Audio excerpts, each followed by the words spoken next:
membahas tentang kompetensi inti dan kompetensi dasar. Sebelum kita membahas KI dan KD, seperti yang sudah kita ketahui, bahwa pengertian kurikulum adalah seperangkat rencana dan pengaturan mengenai tujuan, isi, dan bahan pembelajaran yang digunakan sebagai pedoman dalam penyelenggaraan kegiatan pembelajaran demi tercapainya tujuan pendidikan nasional. Dan seperti yang kita ketahui bahwa saat ini kurikulum yang kita gunakan adalah kurikulum 2013. Tetapi pada tanggal 6 Desember 2014, Mendikbud Anies Baswedan memutuskan bahwa kurikulum 2013 diberhentikan. Keputusan ini dibuat karena masih adanya masalah dalam hal kesiapan buku, sistem penilaian, penataran guru, dan pendampingan guru dan kepala sekolah yang belum merata di setiap sekolah dan pada jenjang satuan pendidikan tertentu. Dalam pembahasan kali ini, kita akan berfokus pada masalah materi bahan ajar. Materi bahan ajar yang dimaksud itu adalah bahan yang diperlukan untuk pembentukan kemampuan siswa dalam pengetahuan, keterampilan, dan sikap. Dan materi bahan ajar ini merupakan alat tercapainya kompetensi inti dan kompetensi dasar. Oleh karena itu, materi pembelajaran yang dipilih oleh guru untuk dipelajari oleh siswa harus tersusun sebaik mungkin demi mendukung pembelajaran dan penunjang kegiatan belajar mengajar. Maka dari itu, pemilihan materi bahan ajar harus mengacu kepada 4 kompetensi inti. Apa aja? Yaitu KI 1 yaitu sikap spiritual, KI 2 sikap sosial, KI 3 pengetahuan, dan KI 4 keterampilan. Pengertian kompetensi inti itu sendiri merupakan terjemahan atau operasionalisasi SKL dalam bentuk kualitas yang harus dimiliki mereka yang telah menyelesaikan pendidikan pada satuan pendidikan tertentu atau jenjang pendidikan tertentu. Gambaran mengenai kompetensi utama yang dikelompokkan ke dalam aspek sikap, pengetahuan, dan keterampilan yang harus dipelajari peserta didik untuk satu jenjang sekolah, kelas, dan mata pelajaran. Seperti yang telah disinggung tadi, adanya SKL. SKL merupakan standar kompetensi lulusan, yaitu digunakan sebagai pedoman penilaian dalam menentukan kelulusan peserta didik. Dan di sini ada contoh kompetensi inti untuk kelas 7, 8, dan 9 SMP. Yang pertama, sama ya, menghargai dan menghayati ajaran agama yang dianutnya. Itu sesuai sama KI 1 yaitu sikap spiritual. Dan yang kedua juga, menghargai dan menghayati perilaku jujur. Itu sama kayak KI 1 ya, sesuai sikap sosial. Yang ketiga, memahami pengetahuan sesuai KI 3 pengetahuan. Dan yang terakhir, sesuai dengan KI 4 keterampilan.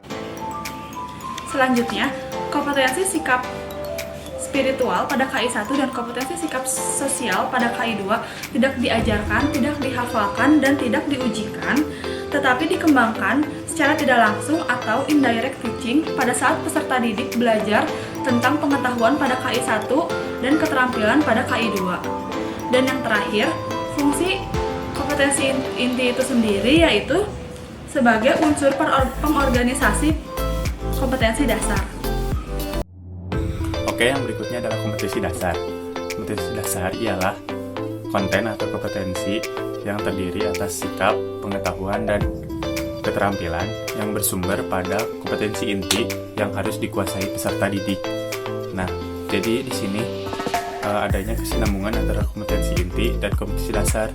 Jadi kompetensi dasar diambil dari kompetensi inti yang diterjemahkan dan dijabarkan lagi di kompetensi dasar. Berikutnya adalah kompetensi inti dan kompetensi dasar matematika. Nah, ini itu adalah penjabaran dari kompetensi inti. Nah, salah satu contohnya kelompok kita mengambil dari kelas 7.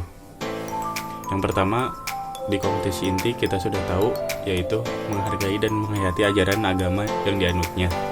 Nah, di kompetensi dasarnya sebenarnya banyak sih yang bisa diketahui tentang penjabaran dari kompetensi inti yang nomor 1, yaitu kan agamanya beda-beda, jadi bisa mengambilnya secara berbeda-beda juga.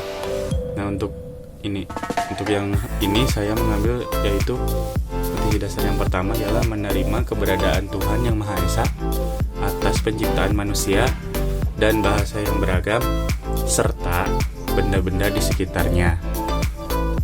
Nah, untuk yang kedua ialah menghargai dan menghayati perilaku jujur, disiplin, tanggung jawab, peduli atau toleransi, gotong royong, santun, percaya diri dalam berinteraksi secara efektif dengan lingkungan sosial dan alam dalam jangkauan pengetahuan dan keberadaannya. Nah, untuk kompetisi dasarnya yang nomor 2 yaitu yang pertama ada menunjukkan perilaku konsisten dan teliti dalam melakukan aktivitas di rumah, sekolah, dan masyarakat sebagai wujud implementasi pemahaman dan operasi hitung bilangan bulat dan pecahan. Nah, yang kedua bisa dilihat yaitu menunjukkan perilaku ingin tahu dalam melakukan aktivitas di rumah, sekolah, maupun di masyarakat sebagai wujud implementasi menyediakan operasi bilangan bulat. Nah, yang ketiga, menunjukkan perilaku jujur dan bertanggung jawab sebagai wujud implementasi kejujuran dalam melaporkan data pengamatan. Nah, yang ketiga adalah yang keempat menunjukkan perilaku disiplin dalam melakukan aktivitas di rumah, sekolah, dan masyarakat sebagai wujud implementasi pelaksanaan prosedur.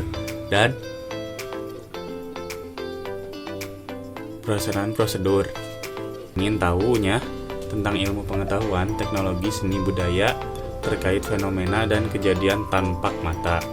Nah, untuk di kompetisi dasarnya ada sekitar 11 poin. Nah, untuk yang pertama yaitu membandingkan dan mengurutkan berbagai jenis bilangan serta menerapkan operasi hitung bilangan bulat dan bilangan pecahan dengan memanfaatkan berbagai sifat operasinya. Nah, yang kedua yaitu memahami pengertian himpunan, bagian, komplement himpunan, operasi himpunan, dan menunjukkan contoh dan bukan contoh. Nah, yang ketiga menentukan nilai variabel dalam persamaan dan pertidaksamaan linear satu variabel. Yang keempat memahami konsep perbandingan dan menggunakan bahasa perbandingan dalam mendeskripsikan hubungan dua besaran. Yang kelima memahami pola dan menggunakannya untuk menduga dan membuat generalisasi atau kesimpulan. Yang berikutnya memahami sifat-sifat bangun datar dan menggunakannya untuk menentukan keliling atau luas. Yang ketujuh mendeskripsikan lokasi benda dalam koordinat kartesius. Yang kedelapan menaksir dan menghitung luas permukaan bangun datar yang tidak beraturan dan menerapkan prinsip-prinsip geometri. Untuk yang berikutnya bisa dibaca aja dulu.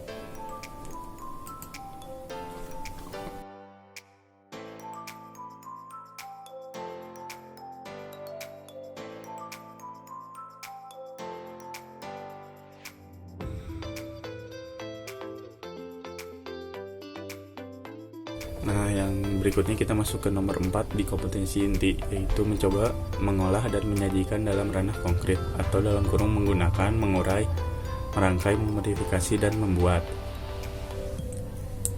Dan ranah abstrak dalam kurung yaitu menulis, membaca, menghitung, menggambar, dan mengarang sesuai dengan dipelajari di sekolah dan sumber lain yang sama dalam sudut pandang atau teori. Di nomor 4 ini ada sekitar 9 poin. Bisa kita baca di dalam kompetisi dasarnya, yaitu yang pertama menggunakan konsep aljabar dalam menyelesaikan masalah aritmatika soal sosial sederhana. Yang kedua membuat dan menyelesaikan model matematika dari masalah nyata yang berkaitan dengan persamaan dan pertidaksamaan linear satu variabel. Yang ketiga menggunakan pola dan generalisasi untuk menyelesaikan masalah. Yang keempat menggunakan konsep perbandingan untuk menyelesaikan masalah nyata dengan menggunakan tabel dan grafik. kelima, menyelesaikan permasalahan dengan menaksir besaran yang tidak diketahui menggunakan grafik. Yang keenam, menerapkan prinsip-prinsip transformasi dalam kurung dilatasi, translasi, dan transilasi, pencerminan, rotasi dalam memecahkan permasalahan nyata. Yang ketujuh, menyelesaikan permasalahan nyata yang terkait penerapan sifat-sifat persegi panjang, persegi trapesium, jajar genjang, belah ketupat, dan layang-layang. Yang kedelapan, mengumpulkan, mengolah, menginterpretasi, dan menyajikan data hasil pengamatan dalam bentuk tabel, diagram, dan grafik. Yang kesembilan, melakukan percobaan untuk menemukan peluang empirik dari masalah nyata serta menyajikannya dalam bentuk tabel dan grafik.